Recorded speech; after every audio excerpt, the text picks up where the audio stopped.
Sa isang kwarto na puno ng maraming pinto, may isang baby dragon na hinahabol ng isang matanda. Nang malapit na niyang mahuli ang dragon, ay may isang lalaki na nagsarado ng pinto para siya matrap sa loob. Pagkatapos, ang ilang taon isang magandang umaga sa London, si Paul ay nag-aatubiling gumising. Ngunit ang dami niyang problema, late na siya at nasira ang sapatos niya, pati ang oven toaster ay nasira na rin. Nagatubili si Paul na pumunta na sa kanyang job interview. Habang nag-aatubiling, naglalakad si Paul papuntang job interview, isang aso ang kumuha sa kanyang scarf kaya sinundan niya ang aso, subalit di niya na nakita ang aso at ang nakita niya ay isang pinto na nakalagay ay applicants kaya nagpasya siya na pumasok na lang sa pinto. Pagpasok niya ay marami siyang nakitang mga weird na bagay sa loob at may nakita siyang babae na parang naghihintay rin para sa job interview kaya umupo na rin si Paul sa tabi niya habang nanunood ng TV. Di pagtagal ay may lumabas na lalaki na ang pangalan ay Tanner. Kakatapos niya lang na interview ang isang applicant kaya tinawag na niya si Paul para pumunta sa main office. Umakyat sila sa hagdan kung saan ang mga bosses ay naghihintay. Isa dito ay si Van Spee, Judy at Casimir at Wells. Tinanong si Paul ng mga strange questions pero hindi na tinag si Paul at sinubukan niyang sagutin ang lahat ng katanungan sa abot ng kanyang makakaya. Pagkalabas niya sa building ay nakita niya ulit ang aso na kumuha ng kanyang scarf. Nang nakauwi na si Paul sa kanyang apartment, may isang sulat siyang natanggap at galing kay Wells kahit di naman niya binigay ang kanyang address sa kanila. Sobrang na-surprise si Paul kasi nakalagay sa sulat na pumasa siya sa interview. Kinabukasan masigla si Paul na pumasok sa trabaho na kausap niya ang isang babae pero di nila sinabi ang kanyang magiging trabaho. Binigyan si Paul ng mug. Lumabas si Tanner at tinawag si Paul para makita ang loob ng kanilang office. Habang naglalakad sila, marami siyang nakitang mga weird na bagay katulad ang giant map at maraming telepono, maraming typewriters at gumagawa ng mga tubes. Tinanong niya si Tanner kung ano ang mga ginagawa nila pero di sumagot si Tanner. Pagkatapos ay pumasok sila sa isang kwarto na may isang babae na naghihintay. Habang kinakausap niya si Paul ay may biglang lumabas na creature sa loob. Tiningnan niya pero isa pala palang daga.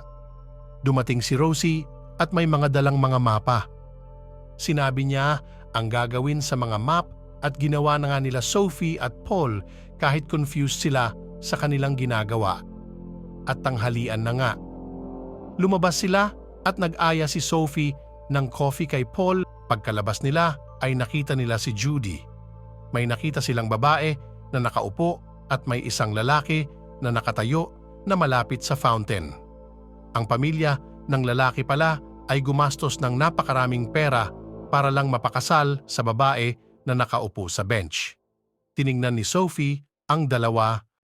Suminya si Sophie kay Judy. Tinaas ni Judy ang kanyang kamay at ang lalaki ay biglang nahulog sa fountain kaya agad-agad sinakluluhan ng babae ang lalaki. At nag-umpisa na nga ang romantic relationship ng dalawa. Mas maigi daw ito kaysa dalhin sa pera ang kanilang pag-iibigan wika ng dalawa. Binigyan ni Judy si Sophie ng magandang compliment dahil sa ginawa niya. Si Paul ay namangha sa kanila. Lahat pala ng employee sa company nila ay may mga sariling extraordinary powers at si Sophie ay may mind-reading power. Bumalik na nga si Paul sa office at kumuha ng sandwich. Habang nakalagay ang kamay niya sa map, may naramdaman siyang kakaiba kaya pinagpatuloy niyang kapain ang map.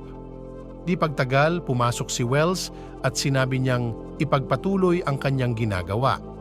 Di pagtagal ay may naramdaman si Paul na may tumama sa kanyang palad at ang location nito ay ang pinapahanap ni Rosie sa kanila. Doon nga ay napagtanto ni Paul na may extraordinary power din siya. Ang kanyang power ay kaya niyang ma-detect kung nasaan ang isang mismong bagay. Dinala ni Will si Paul sa kanyang office at doon nga ay natuklasan niya na ang company pala ay malapit ng malugi at kailangan nila ang katulad ni Paul na kayang makadetect ng isang particular na bagay. Binigyan ng sekretong trabaho si Paul. Kailangan niyang hanapin ang tinatawag nilang portable door. Pumayag si Paul sa trabaho na ibinigay sa kanya. Nagpasya si Paul na hanapin ang pinto sa building. Nag-umpisa siya sa mga pinto-bentana sa hig at pader.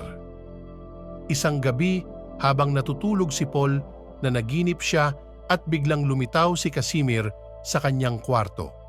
Si Casimir pala ay may kakayahang magkontrol ng mga panaginip. Tinanong ni Casimir si Paul bakit siya inutusan ni Wells na hanapin ang portable door. Pero hindi niya sinabi agad-agad ang totoo kay Casimir. At dahil doon, tinakot niya si Paul ng sobra sa kanyang panaginip. Alam niyang panaginip yon, pero natakot pa rin siya. Binaluktot niya ang kanyang paa, tinanggal niya ang mga ngipin niya at pinalaki ang kanyang tenga. Kaya napilitan si Paul na sabihin ang totoo kay Casimir. Sinabi niya kay Casimir na pinapahanap sa kanya ang portable door. Pinaliwanag ni Casimir na ang portable door ay pwedeng lagusan ng Bank of the Dead at umalis na nga siya. Sumunod na araw, pinagpatuloy ni Paul na hanapin ang portable door at hindi nagtagal, may nakita siyang nakasulat na Bank of the Dead gamit ang mga staples. Nagpatuloy si Paul at nakarating nga siya sa isang kwarto. Pagkahawak niya sa pader ay bigla siyang may naramdamang kakaiba at may nabasa siyang goblins only. Binuksan ni Paul ang pinto. Isa lang palang normal na kwarto. Biglang dumating si Tanner at pinagbawalan si Paul at huwag na siyang babalik pa.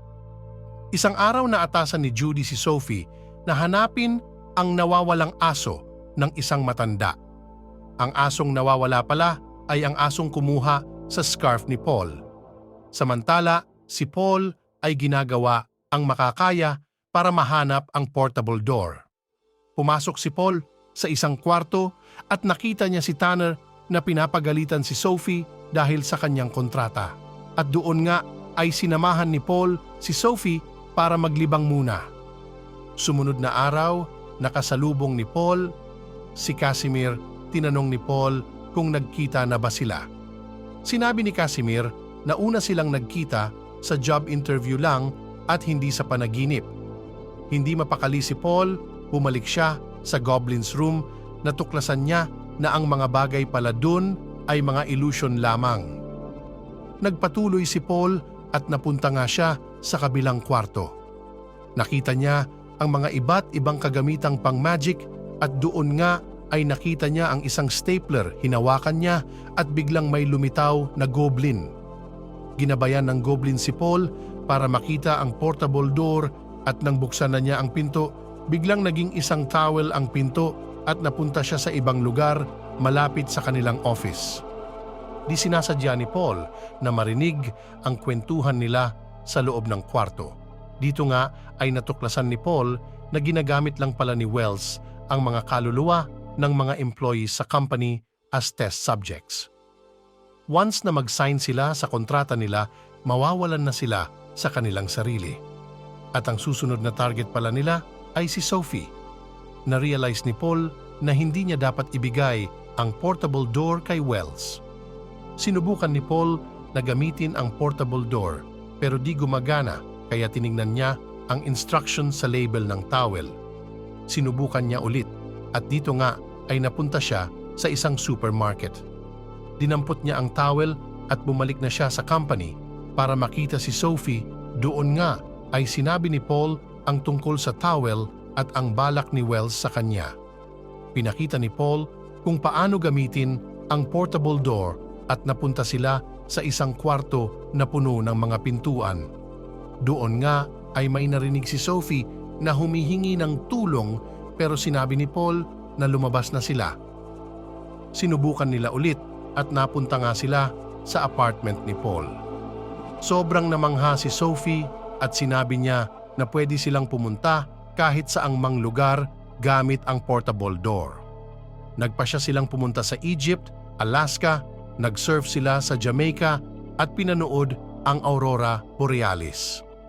Nagpatuloy nga sila sa pag-travel gamit ang portable door habang pumapasok si Paul sa trabaho.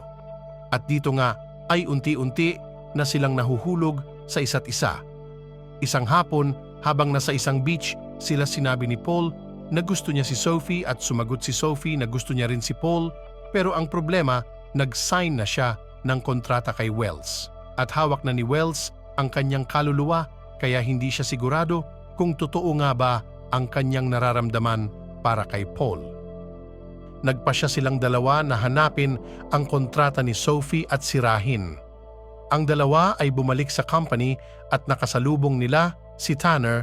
Buti na lang na itago agad-agad ni Paul ang towel, pero napansin ni Tanner ang mga damit at buhangin sa kanilang mga sapatos. Alam ni Tanner ang nangyari kaya sinabihan niya si Paul na ibalik ang portable door at wag nang babalik pa sa company kung ayaw niya ng matinding parusa.